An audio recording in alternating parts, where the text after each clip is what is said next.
प्रणाम। नमो नमो।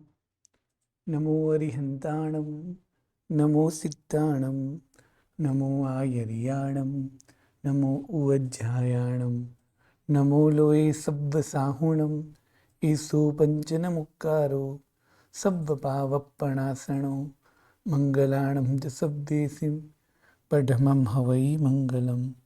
मंगलं भगवान वीरो, मंगलं गौतम प्रभु, मंगलम स्थूलिभद्राद्या जैन धर्मोस्तु मंगलम। अंगूठे अमृत वसे लब्धितणा भंडार, श्री गुरु गौतम समरिये वांछित फलदाता। पूज्यपाद वादी वेताल शांति सूरी जी महाराजा विरचित यह जीव विचार प्रकरण, जिसमें संसारी जीवों के भेद दिखाए हैं 563, और देवगति के भेद दिखाते हुए कहा कि देवों के भेद 198 198 भेद है। तो उसमें 99 नाम 99 नाम दिए हैं, और उनके पर्याप्त और अपर्याप्त मिलाकर 198 हो जाएंगे। तो इसमें 3 लोक में, अधोलोक, उध्वलोक और तीर्थालोक, देवो तीनों लोक में रहते हैं। ये पूरा 14 राजलोक का नक्शा है। 14 राजलोक की आकृति ऐसी है, जिसकी ऊंचाई 14 राज है, यानी असंख्य योजन है, और जिनकी लंबाई और चौड़ाई सभी जगह पर अलग अलग है। जैसे सबसे नीचे की ओर 7 राज है, धीरे धीरे कम होती होती बीच में जहां आते हैं वहां 1 राज है। बाद में ऊपर की ओर जाते समय उनकी लंबाई चौड़ाई बढ़ती जाती है, और जहां बीच में आते हैं वहां 5 राज है। जैसे यहां ये जो है,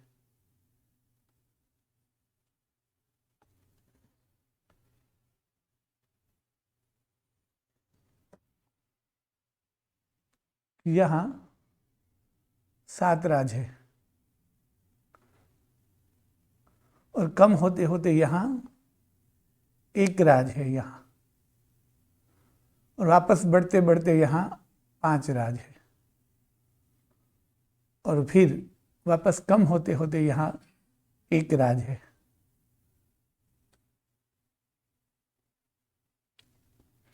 और ये उनकी पूरी ऊंचाई जो है, ऊपर से लेकर नीचे तक, ये 14 राज है। यानी इस राजलोक की ऊंचाई 14 राज है, और उनकी लंबाई चौड़ाई सभी जगह पर अलग अलग है। सबसे ज्यादा 7वीं नरक जहां है वहां 7 राज है, और तीर्थालोक में 1 राज है। वापस ऊपर की ओर जहां 7वां देवलोक वगैरह है वहां 5 राज है, और वापस लोकांत में 1 राज है। तो जब नरक की बात कही तब 7 नरक अधोलोक में है। अधोलोक किसे बोलते हैं? कहते हो तीर्थालोक जो है, बराबर बीच में जो तीर्थालोक है, और तीर्थालोक के मध्य भाग में मेरू पर्वत है, और उस मेरू पर्वत में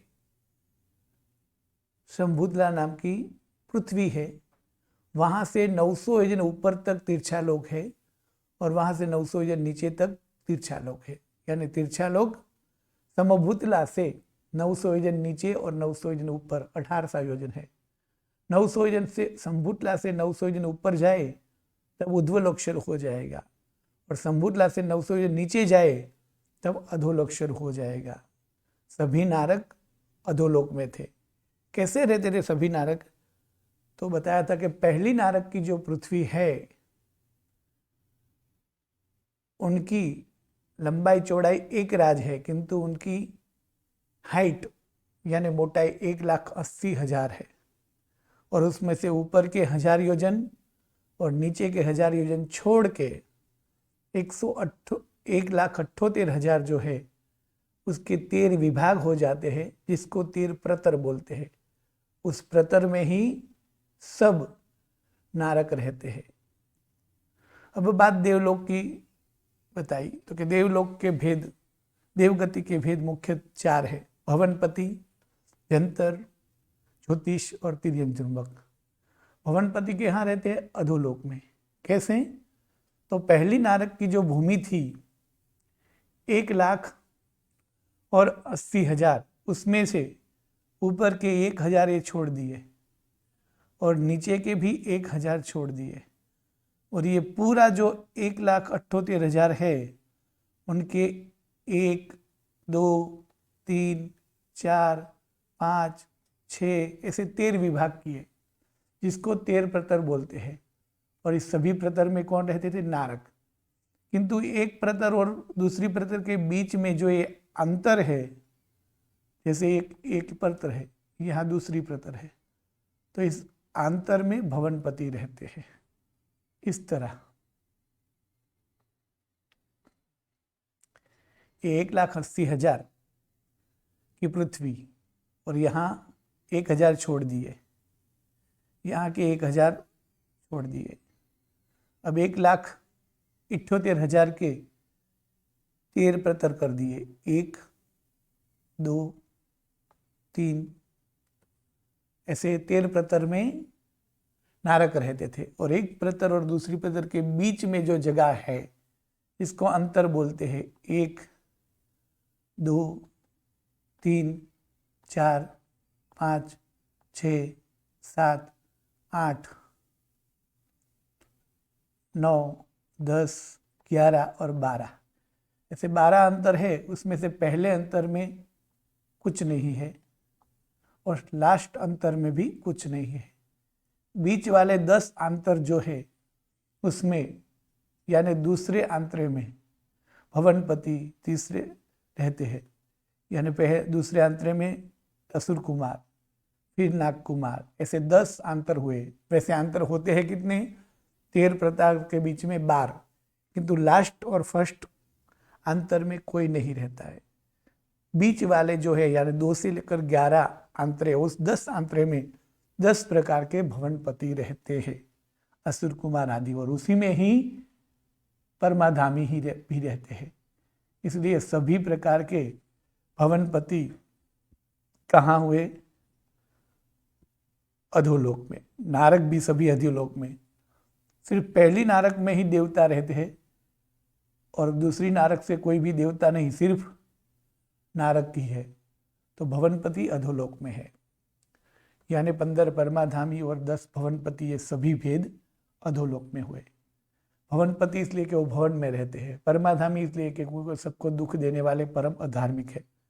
दूसरा भेद था व्यंतर, और व्यंतर जो है उनके भेद बताते हुए कहा कि 8 प्रकार के व्यंतर, 8 प्रकार के वाणव्यंतर और 10 प्रकार के तिर्यंचुंबक, ये 26 जो देवता है वो भी इस संभूतला से नीचे की ओर जो नारक की भूमि है उसमें रहते हैं, किंतु वो संभूतला से 900 योजन के नजदीक है, इसलिए वो तिरछा लोक में करने आएंगे। जैसे 1000 योजन छोड़ा था तो उस 1000 योजन में से नीचे के 100 योजन और ऊपर के 100 योजन छोड़ देने हैं, और बीच वाले जो 800 योजन है यहाँ, उसमें 8 विभाग करके 8 व्यंतर रहते हैं।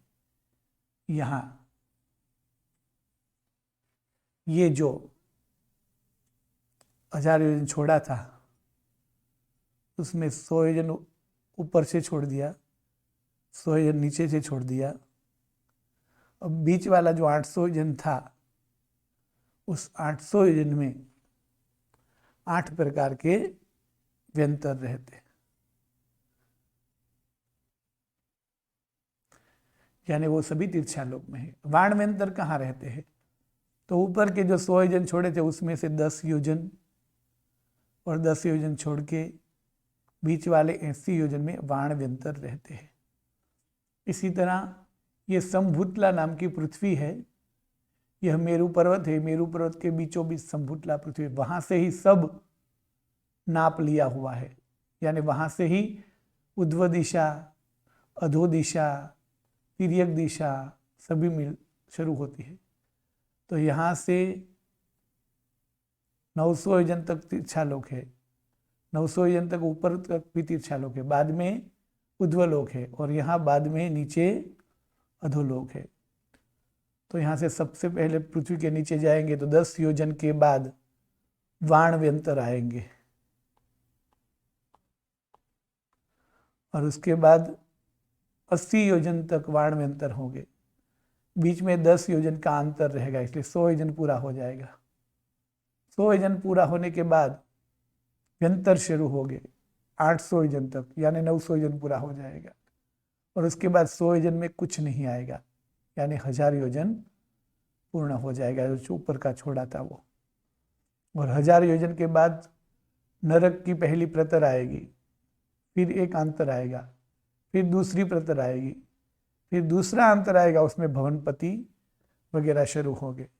यानी भवनपति और परमाधामी अधोलोक में, व्यंतर और व्यावंतर दोनों तीर्थालोक में, किंतु कहाँ?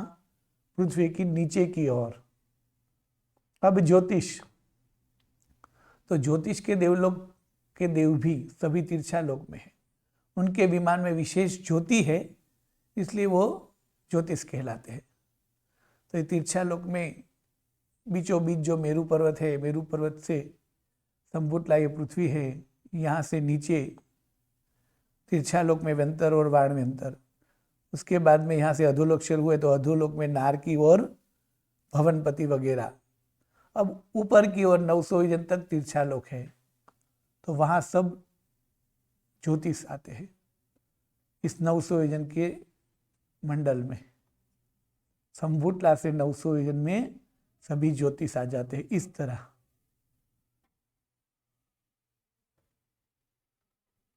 तो ज्योतिष जो है वो चंद्र, सूर्य, ग्रह, नक्षत्र, तारा, ये 5 प्रकार के विभाग में है मुख्य।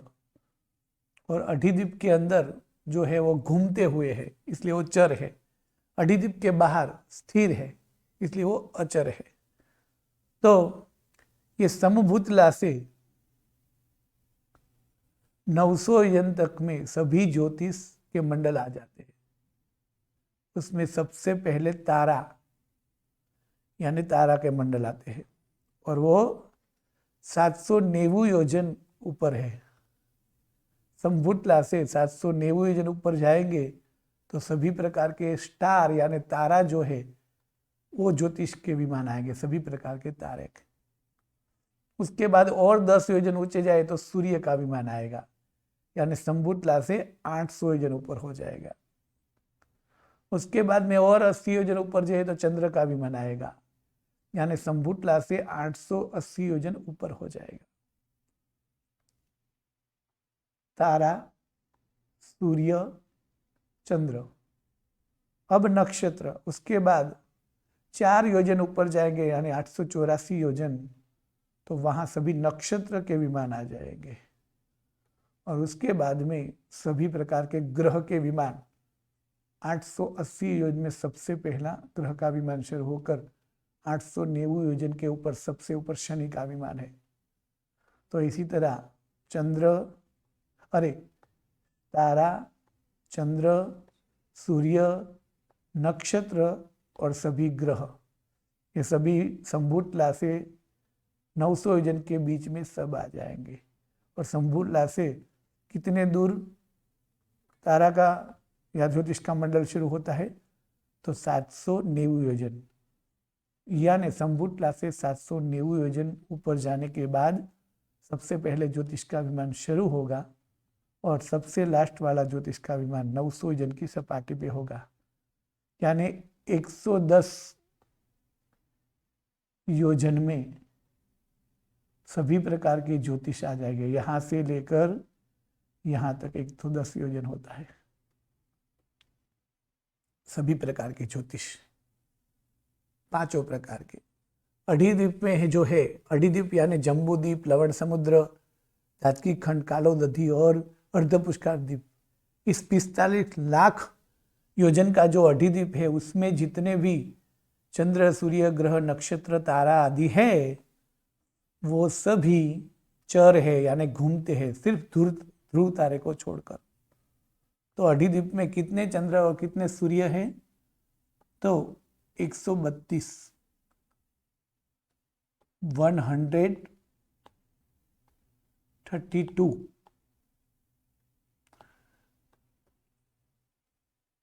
इतने सूर्य है और इतने चंद्र है। ग्रह नक्षत्र तारा तो उससे भी ज्यादा है, तो कितने हैं वगैरह बात आगे करेंगे। किंतु अब पांचों विभाग जो है वो पांचों विभाग वो अढ़ीद्वीप में जो है तो वो चर है, यानी घूमते हैं। तो सूर्य चंद्र है अढ़ीद्वीप में 132 कैसे है? तो इस तरह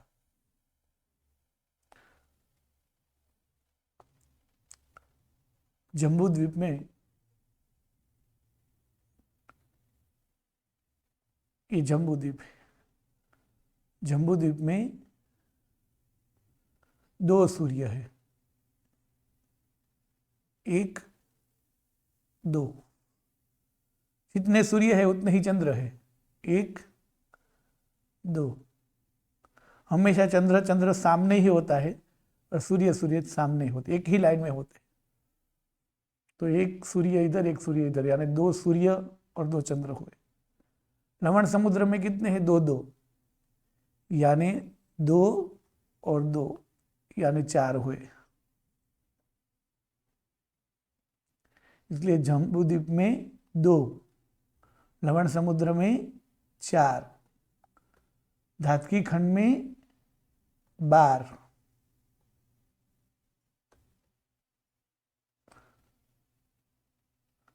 पुष्कर द्वीप में 42 42, और अरे कालोदधी में, और यहाँ 72 यानी 72।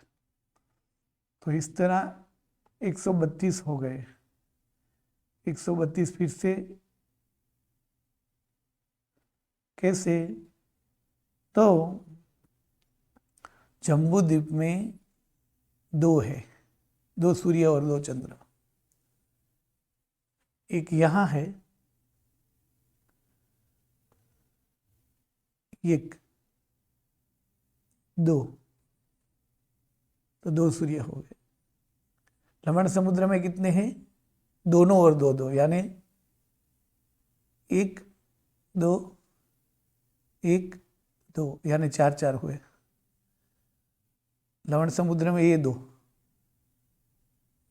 यानी टोटल हो गए 3 3। अब आगे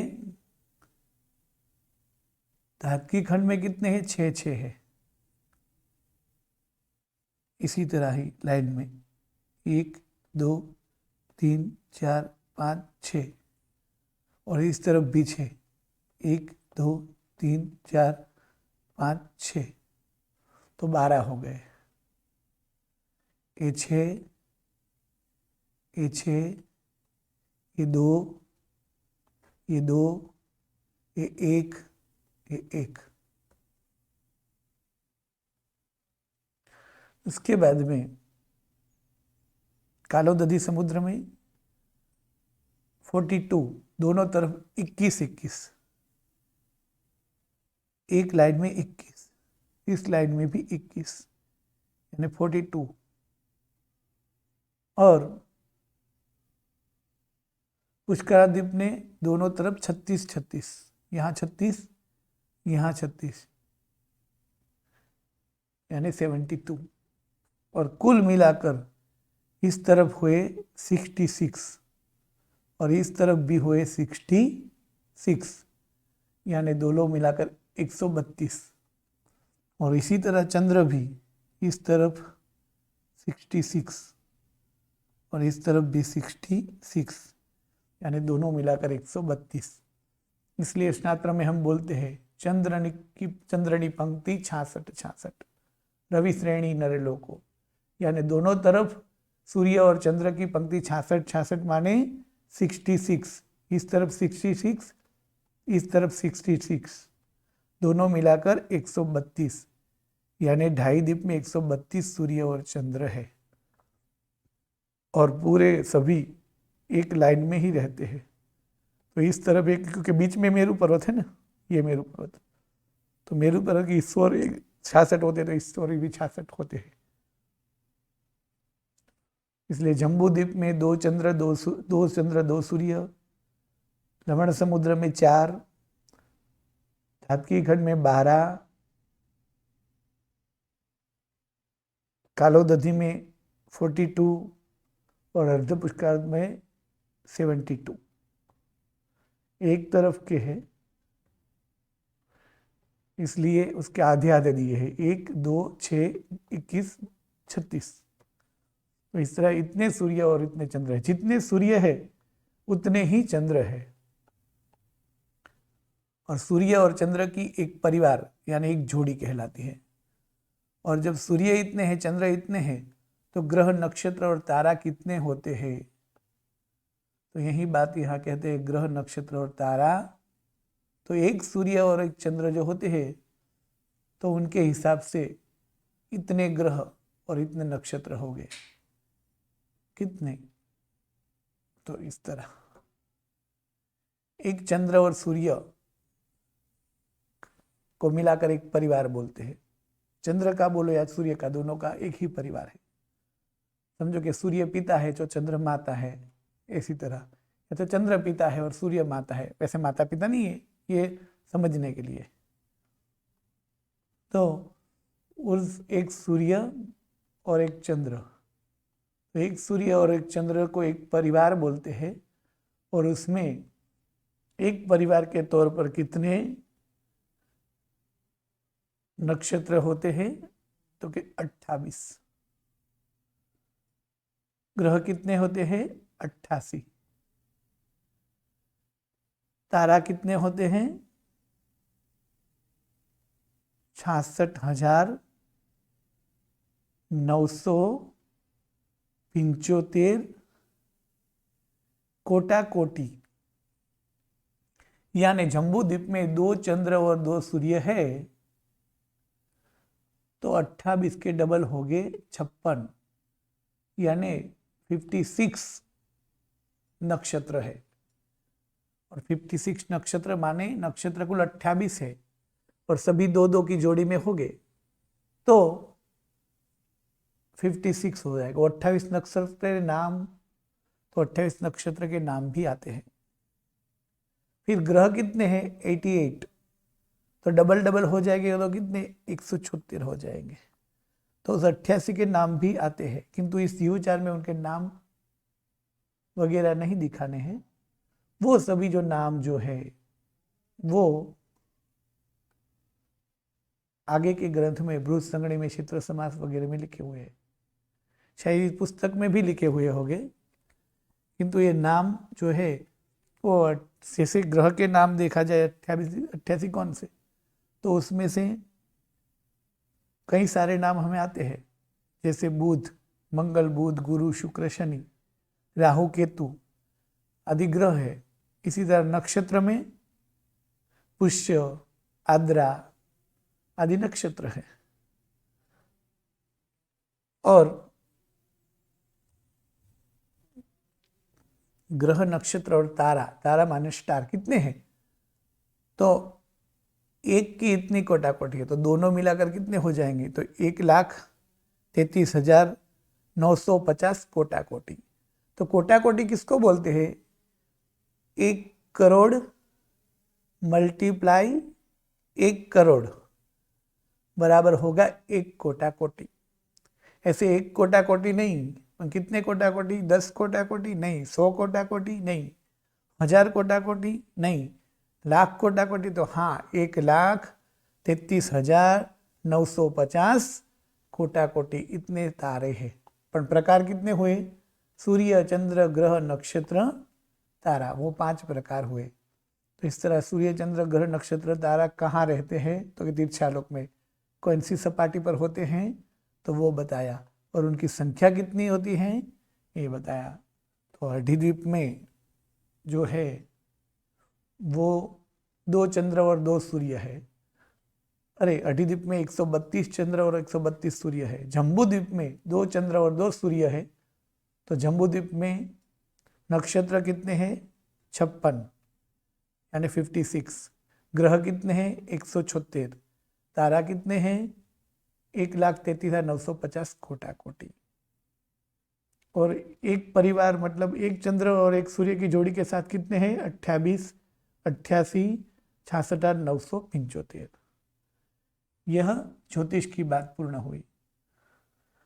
अब ज्योतिष के बाद जो है वो आगे का विभाग जो है उनका नाम है वैमानिक। और वैमानिक के मुख्य 2 विभाग है। कौन से? तो कल्पातीत और कल्पोपपन्न।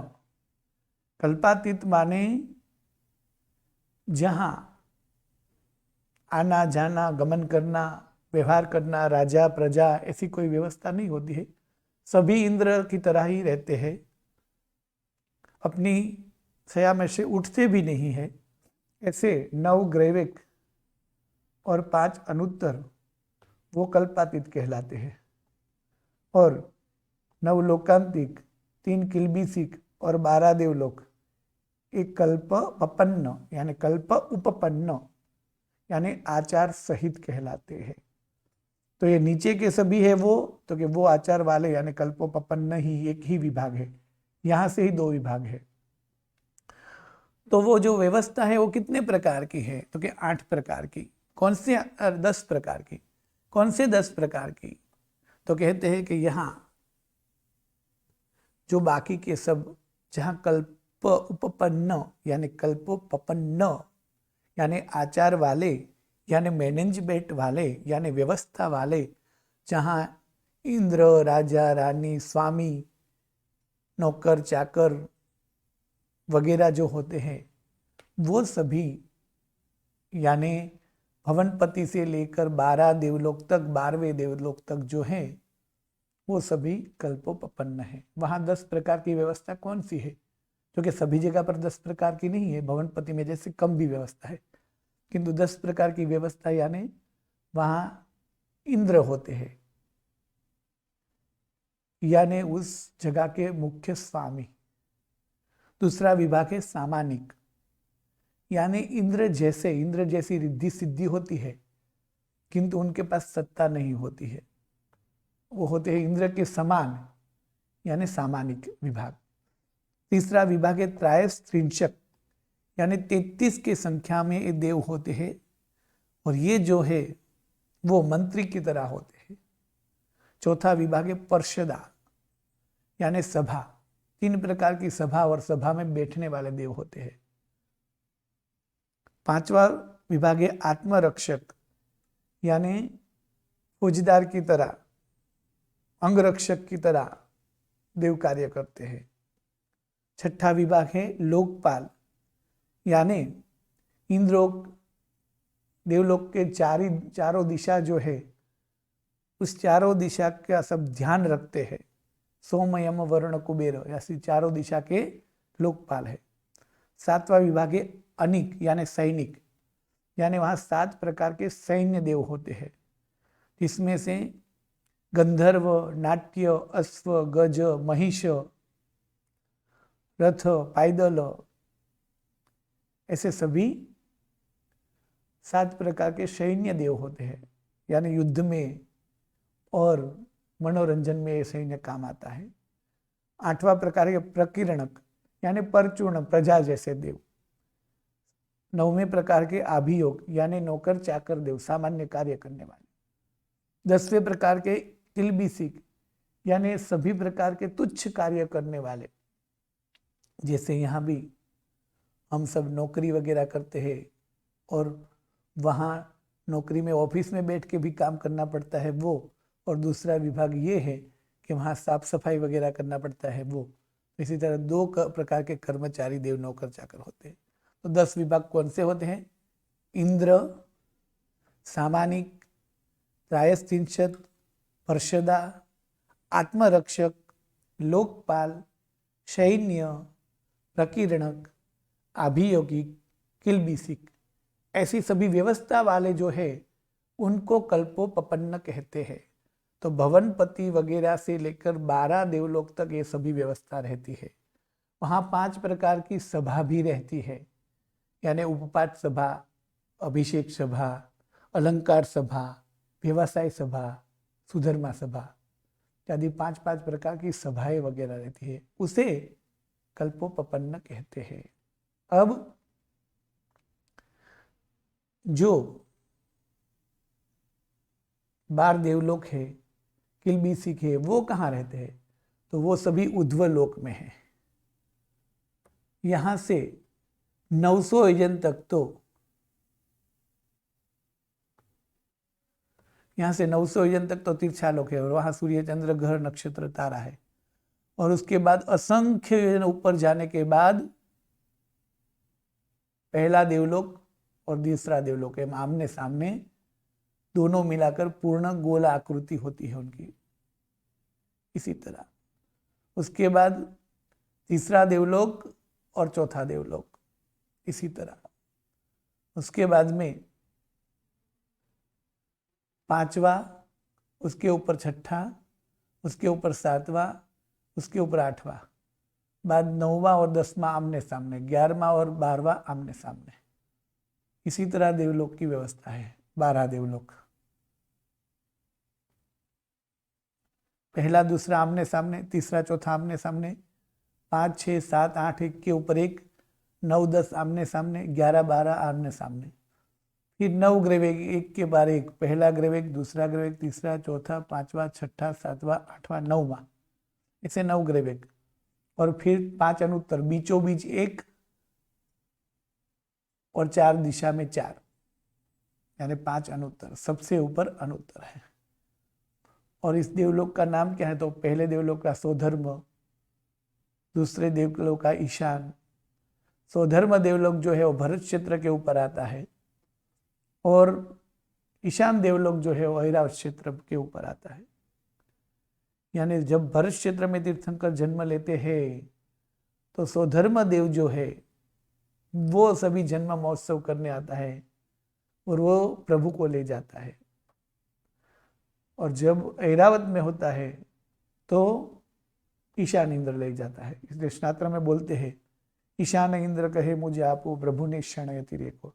यानी तब ईशान जब भरत में जन्म लेते हैं, उस तीर्थंकर के जन्म उत्सव में आते हैं, किंतु वहां स्वधर्म लेकर खड़े हुए होते हैं। इसलिए स्वधर्म को विनती करते हैं कि मैं तो ऐरावत की ओर से आया हूँ, ईशान देवलोक का हूँ, मुझे भी लाभ दो। इसी तरह जब ऐरावत का होता होगा तब स्वधर्म वहां विनती करते हैं। इन सब को देवलोक वैमानिक कहते हैं क्योंकि विशिष्ट विमान वाले हैं, इसलिए और सब देवलोक है। और इसमें ये 9 प्रकार के ग्रह देव है, उसके 9 ग्रहवेग कहते हैं क्योंकि वो यदि ये पुरुष की आकृति देखे तो गले के जहाँ पुरुष का गला रहता है, इसी तरह ये 14 लोग पुरुष की आकृति में है तो गले के स्थान पे है, इसलिए उसको ग्रहीवेक बोलते हैं। और सबसे ऊपर इसके उत्तर, इसके ऊपर कोई नहीं है, इसलिए उसको अनुत्तर कहते हैं। यानी सबसे उत्तर, सबसे ऊपर है, उसके उत्तर यानी उसके ऊपर कोई नहीं है, तो वो अनुत्तर देव है। उससे सुखी भी कोई नहीं है, सबसे ज्यादा वो सुखी है। और 3 किल्बिसिक, तो 3 किल्बिसिक जो है वो भी इस देवलोक में ही उनका समावेश हो जाता है। पहला किल्बिसिक जो है वो पहले दूसरे देवलोक के बाजू में, दूसरा जो है वो तीसरे चौथे के नीचे, और तीसरा किल्बिसिक जो है वो 5वें छठे के नीचे। अब 9 लोकांतिक कहाँ रहते हैं? तो 9 लोकांतिक जो है वो जहाँ 5वां देवलोक है, और जो 5वां देवलोक जहाँ पूर्ण होता है, जैसे ही इस तरफ ये पूरा 5वां देवलोक है, तो यहाँ 5वां देवलोक पूर्ण होता है, वहाँ काले रंग के रिष्ट की यानी रिष्ट रत्न की पृथ्वी बनी हुई है, और यहाँ 9 प्रकार के विशिष्ट विमान हैं। इसमें 5वें देवलोक के 5वें देवलोक की भूमि के अंदर ही 9 प्रकार के विशिष्ट विमान में 9 लोकांतिक रहते हैं, जो प्रभु को दीक्षा की विनती करते हैं। और ज्यादातर ये 5वें देवलोक के अंत में रहते हैं, इसलिए उसे लोकांतिक कहते हैं। और ये सभी प्रकार के देव प्राय करके यानी मैक्सिमम ज़्यादा मोस्ट ऑफ एक अवतारी होते हैं, यानी वहाँ से मोक्ष में जाने वाले होते हैं। किंतु वहाँ से मोक्ष में जाने वाले होते ही है ऐसा नियम नहीं है। ज़्यादातर एक अवतारी, इसलिए उसको लोकांतिक कहते हैं, और इस देवलोक के अंत में रहते हैं इसलिए भी उसको लोकांतिक कहते हैं। इसी तरह सभी वैमानिक देव जो है वो कहाँ रहते हैं? ऊर्ध्व लोक में रहते हैं। इसी तरह कितने नाम हुए? 99। कौन से? भवनपति के 10, परमाधामी के 15, व्यंतर के 8, बाणव्यंतर के 8, तिर्यंजुम्ब के 10, ज्योतिष के 10, देवलोक के 12, किलबिसिक के 3। किलबिसिक कौन से? तो उसका पहला किलबिसिक, दूसरा किलबिसिक, तीसरा किलबिसिक, यानी पहले बीजे दूसरे देवलोक के नीचे, तीसरे चौथे देवलोक के नीचे और पांचवें छठे के बीच में। नवलोकांतिक, तो नवलोकांतिक कहाँ है? पांचवें देवलोक के अंत में। नवग्रैविक कहाँ है? गले के कंठ के स्थान पे। 5 अनुत्तर कहाँ है? सबसे ऊपर। इसी तरह देवलोक के 99 भेद हुए, उसके पर्याप्त और अपर्याप्त मिलाकर हो जाएंगे 198।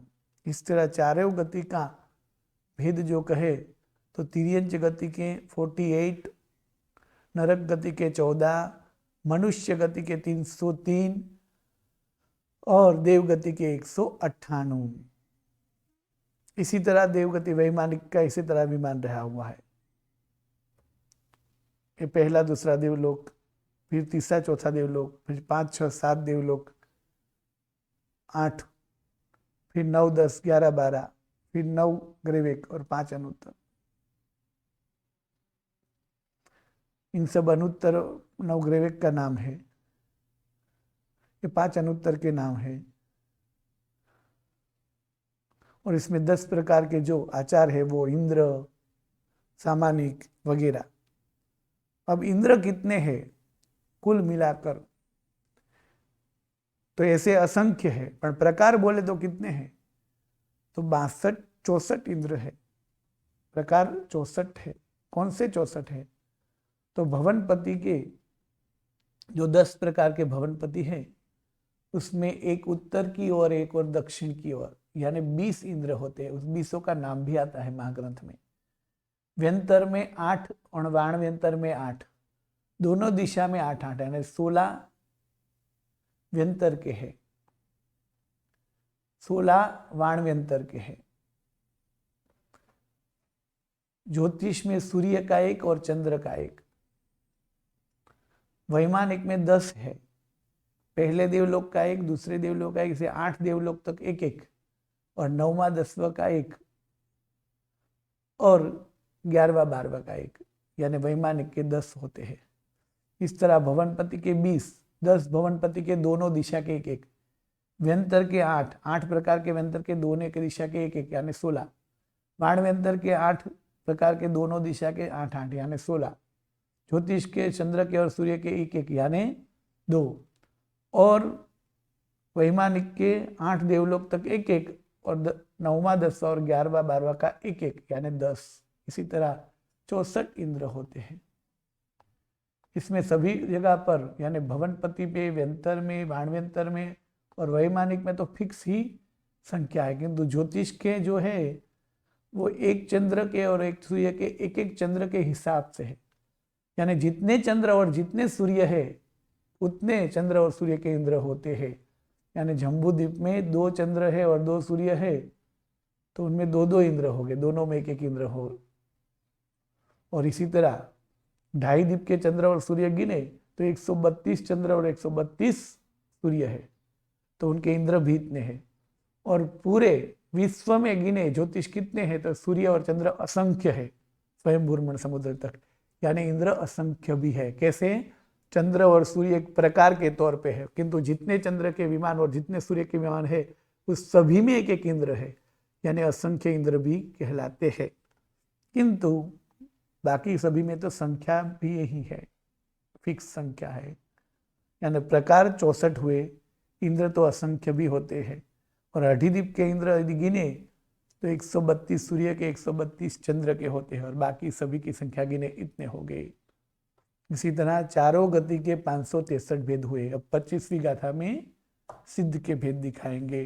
हाँ बोलिए। कितना लगा गया? हाँ, प्रश्न बोलिए देवना बेन। प्रणाम गुरुजी।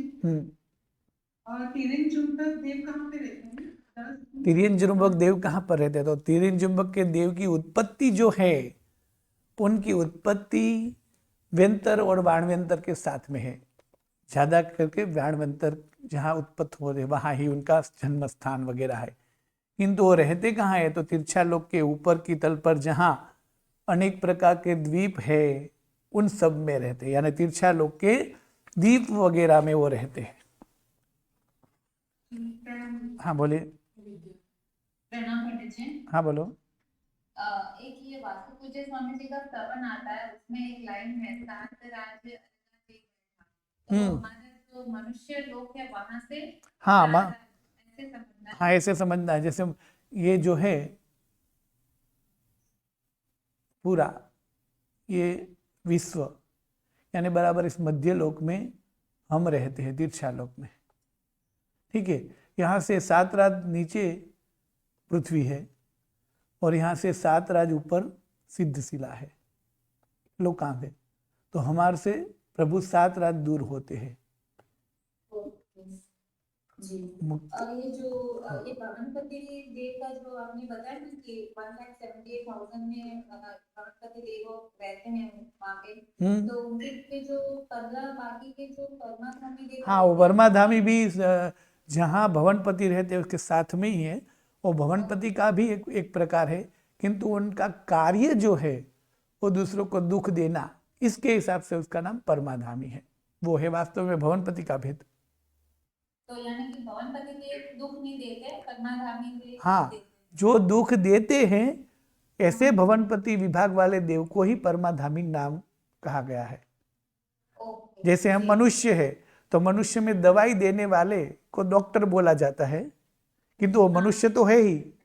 ठीक है, तो उसी विभाग को परमाधामी नाम दिया गया है।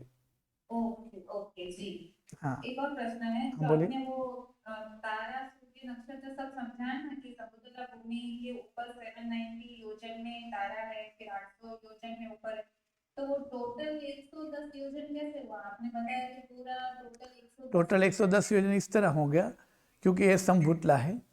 ठीक है, तो समभुतला से 900 योजन तक ही तिरछा लोग गिनेंगे, यहाँ से लेकर यहाँ तक 900 योजन हो जाएगा। ये समभुतला है और ये 900 योजन सबसे ऊपर की सपाटी है। तो समभुतला के स्टार्टिंग में तो नहीं है कोई भी चंद्र सूर्य ग्रह नक्षत्र द्वारा। समभुतला से 790 योजन ऊपर जाएंगे तो सबसे पहले तारा का विमान सबसे पहले आएगा ना।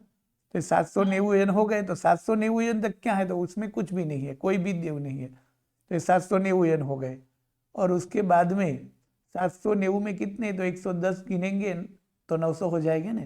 तो पूरे ज्योतिष के विमान कितने में आ जाएंगे? तो 110 योजन में आ गए ना। जी जी जी। हाँ धन्यवाद। हाँ, शिल्पा बेन, रूपाली बेन। प्रणाम गुरुजी। गुरुजी, जम्बूद्वीप में 2 चंद्र और 2 सूर्य बताया है, तो हम भी तो जम्बूद्वीप में रहते हैं, तो फिर हमको तो एक ही दिखता है ना? हाँ, हमें तो एक ही दिखेगा, एक समय पे एक ही दिखेगा, क्योंकि पूरे जम्बूद्वीप में 2 चंद्र और 2 सूर्य हैं। हम तो जम्बूद्वीप का एक विभाग जो है भरत क्षेत्र, और भरत क्षेत्र का भी एक विभाग जो है भारत देश, और उसमें भी एक राज्य में रहते हैं। यानी एक राज्य में 2 चंद्र और 2 सूर्य नहीं है, एक द्वीप में 2 चंद्र और 2 सूर्य है। यानी यहाँ जब एक सूर्य होता है पूरे भरत क्षेत्र में, तो दूसरा सूर्य तो ऐरावत क्षेत्र में होगा ना। अच्छा ओके, तो फिर आज जो सूर्य है है वो कल ऐरावत में जाएगा और वहां का सूर्य यहाँ आएगा, तो हमें तो एक साथ में एक ही दिखेगा। तो आज जो दिखा है वो अपने को परसों? हाँ, वो परसों आएगा। हाँ, वो एक दिन छोड़कर एक दिन के बाद आएगा। ओके गुरुजी। प्रणाम गुरुजी। कल शनिवार है, कल सभी प्रश्नोत्तर ही लेंगे, और 563 भेद जिनको भी मुख्य पाठ करना है, मुख्य पाठ के आकर कल 563 भेद सभी को बोलना है कि कैसे 563 भेद होते हैं। आज सब प्रश्न बोल जाइए, 1 बाय 1 सब प्रश्न पूछ लीजिए। सिर्फ प्रश्न। हाँ बोलिए।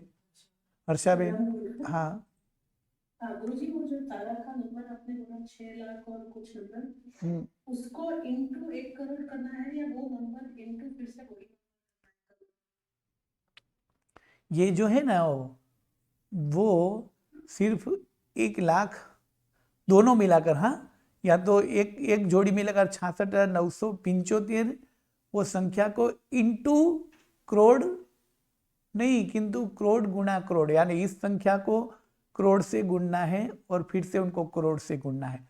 यानी कैसे, तो पहले तो कोटा कोटि शब्द है, ये जो है ना कोटा कोटि शब्द, तो कोटा कोटि कैसे है, तो 1 करोड़ इंटू 1 करोड़, तो हो जाएगा 1 कोटा कोटि। कितना होगा, 1 कोटा कोटि, यानी करोड़ गुणा करोड़ बराबर 1 कोटा कोटि होता है। तो 1 कोटा कोटि नहीं, किंतु इसने कितने कोटा कोटि, तो 66,995 कोटा कोटि। इसका मतलब ये हुआ कि करोड़ को करोड़ से गुणना है और उसको 66,975 से गुणना है, तो होगा इतने कोटा कोटि। कोटा कोटि का मतलब है करोड़ गुणा करोड़ वाली संख्या। तो यहाँ भी ऐसे है कि करोड़ गुणा करोड़ यानी 1 कोटा कोटि, उसको 1,33,950 से गुणना है। ये जो संख्या है इतनी संख्या लेनी है। हाँ बोले प्रश्न। गुरुजी और समुद्र के जो सूर्य चंद्र है वो भी घूमते हैं? हाँ, 2.5 द्वीप के यानी जम्बू द्वीप, लवण समुद्र, धातकी खंड, कालोददी समुद्र और अर्धपुष्कर द्वीप तक के सभी सूर्य चंद्र सिर्फ ध्रुव तारे को छोड़कर सभी घूमते हैं। तो हम जो भारत के पहले खंड में रहते हैं, लवण समुद्र के इतने नजदीक है, हमको नहीं दिखता सूर्य। हमको वो सूर्य क्यों नहीं दिखता, लवण समुद्र वाला ये है, वो हमें नहीं दिख सकता क्योंकि हम लवण समुद्र नजदीक है ऐसा लगता है किंतु काफी दूर है। जैसे आज अभी देखे तो यहाँ से अमेरिका शायद इतना दूर नहीं है जितना हमसे लवण समुद्र दूर है, किंतु यहाँ अभी चंद्र होगा और यहाँ सूर्य है, तो सूर्य और चंद्र लवण समुद्र में है तो भी नहीं दिख सकते क्योंकि एक देश में होने के बावजूद भी नहीं दिखता है। जैसे यहाँ 6-5 बजते हैं तो यहाँ से सूर्य नहीं दिखेगा, किंतु बिहार में सूर्य दिखेगा क्योंकि वहां तक सूर्य का प्रकाश आ चुका है। इसलिए सूर्य और चंद्र की घूमने की गति जो है ना उसके हिसाब से वो दिखते हैं। वो सब बात बृहद संग्रहणी नाम के ग्रंथ में दिखाई गई है। गुरुजी और वो त्रयोदश देव जो आपने बोला उनका क्या काम है? उनका मतलब है वो 33 प्रकार के 33 की संख्या में देव है। जैसे इंद्र राजा है, सामानिक उसके जो है वो मित्र देव है, और त्रयस्त्रिंशत् यानी 33 मंत्री, जैसे राजा के मंत्री होते हैं ना उसी तरह राजा देव के मंत्री होते हैं। यदि सीरियल देखी होगी तो सीरियल में ये सब बताते हैं कि इंद्र बैठा होता है, उसके पास से आजू बाजू में उनके 2 देव बैठे हुए हैं और उनकी सभा में देव बैठे रहते हैं और उनको समाचार देने वाले देव रहते हैं। तो इसी तरह प्रधान जैसे उनके मंत्री जैसे देव रहते हैं। जिससे सीरियल में दिखाते हैं कि देवों के मंत्री कौन है, तो कार्तिक ऐसा बोलते हैं ना। तो इसी तरह ये मंत्री जैसे देव है जो 33 की संख्या में है, इसलिए उसको त्रयस्त्रिंशत् बोलते हैं। और प्रकीर्णक? प्रकीर्णक यानी प्रजाजन, यानी उनके पास कोई पद नहीं है, सिर्फ वहां के देव है यानी प्रजा जैसे है, पब्लिक यानी। तीन प्रकार के सभा के, हाँ वो 5 सभा जो है वो 5 सभा में 5 कार्य होते हैं। यानी जब भी देव जन्म लेते हैं तब उपपात सभा, स्नान सभा, अलंकार सभा, व्यवसाय सभा और सुधर्मा सभा, ये 5 प्रकार की सभा रहती है। तो उस 5 सभा में उपपात सभा में देव जन्म लेते हैं। फिर जन्म लेते ही उनको सब देव नहलाने जाते हैं यानी स्नान सभा, जिसको मज्जन सभा बोलते हैं। वहाँ उस देव को नहाना धोना स्नान करना रहता है। फिर अलंकार सभा में वस्त्र और अलंकार पहने होते हैं। फिर वो देव वगैरह की और शाश्वत जिनालय की पूजा करनी हो तो पूजा करके अपने व्यवसाय सभा में यानी उस कक्ष में जाता है कि वहाँ वो पुस्तक में देख लेता है कि मुझे कौन सा कार्य करना है। जैसे यहाँ कोई खाता है तो अभी आज कोई मंत्री जो है उनका नाम है, जैसे कोई भी मंत्री है तो मंत्री वहां से छूटा हो जाएगा और उसके जगह 5 वर्ष के बाद दूसरा मंत्री आएगा तो वो क्या करेगा, पुराने पुस्तक पढ़ के उन्हें मालूम होगा कि कहाँ से क्या लेना है क्या देना है। इसी तरह उसे व्यवसाय सभा बोलते हैं। थैंक यू गुरुजी। प्रणाम। नमो नमो। प्रणाम।